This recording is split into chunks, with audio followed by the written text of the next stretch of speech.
ایک گاؤں میں دو بھائی رہتے تھے، ایک سمجھدار اور دوسرا تھوڑا بیوقوف۔ ایک دن انہوں نے فیصلہ کیا کہ جنگل میں جا کر کچھ لکڑیاں کاٹ کر لائیں گے تاکہ سردیوں کے لیے ایندھن کا انتظام کر سکیں۔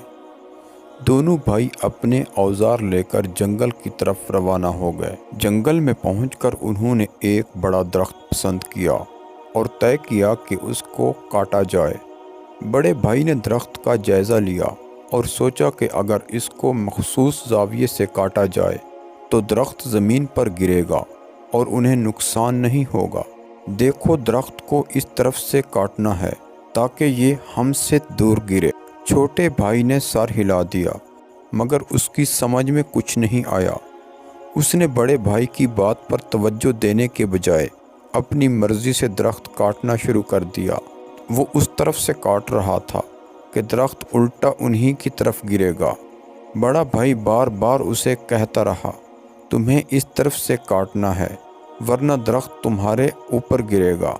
لیکن چھوٹا بھائی اپنی ضد پر اڑا رہا اور بولا، مجھے پتا ہے، میں یہ کام کر سکتا ہوں۔ آخر کار جب درخت تقریباً کٹ چکا تھا اور گرنے والا تھا تو بڑے بھائی نے پیچھے ہٹنے کی کوشش کی مگر چھوٹا بھائی بے فکری سے اسی جگہ کھڑا رہا اور اپنے کام کو کامیابی سمجھ رہا تھا۔ اچانک درخت نے جھکنا شروع کیا اور اسی سمت میں گر پڑا جس طرف چھوٹا بھائی کھڑا تھا۔ درخت سیدھا اس کے اوپر آ گرا اور وہ نیچے دب گیا۔ چھوٹے بھائی نے چیخ کر کہا، اوہ، یہ کیا ہو گیا؟ میں نے تو صحیح سے کاٹا تھا۔ بڑے بھائی نے اسے درخت کے نیچے سے نکالا اور ہنستے ہوئے بولا، اسی لیے کہتے ہیں کہ عقل سے کام لو اور دوسروں کی بات سنو۔ چھوٹا بھائی شرمندہ ہوا اور سر جھکا کر بولا، اگلی بار میں تمہاری بات ضرور سنوں گا۔ اس واقعے کے بعد وہ ہر کام بڑے بھائی کی رہنمائی میں ہی کرتا اور دونوں ہنسی خوشی جنگل سے لکڑیاں کاٹ کر گھر لائے۔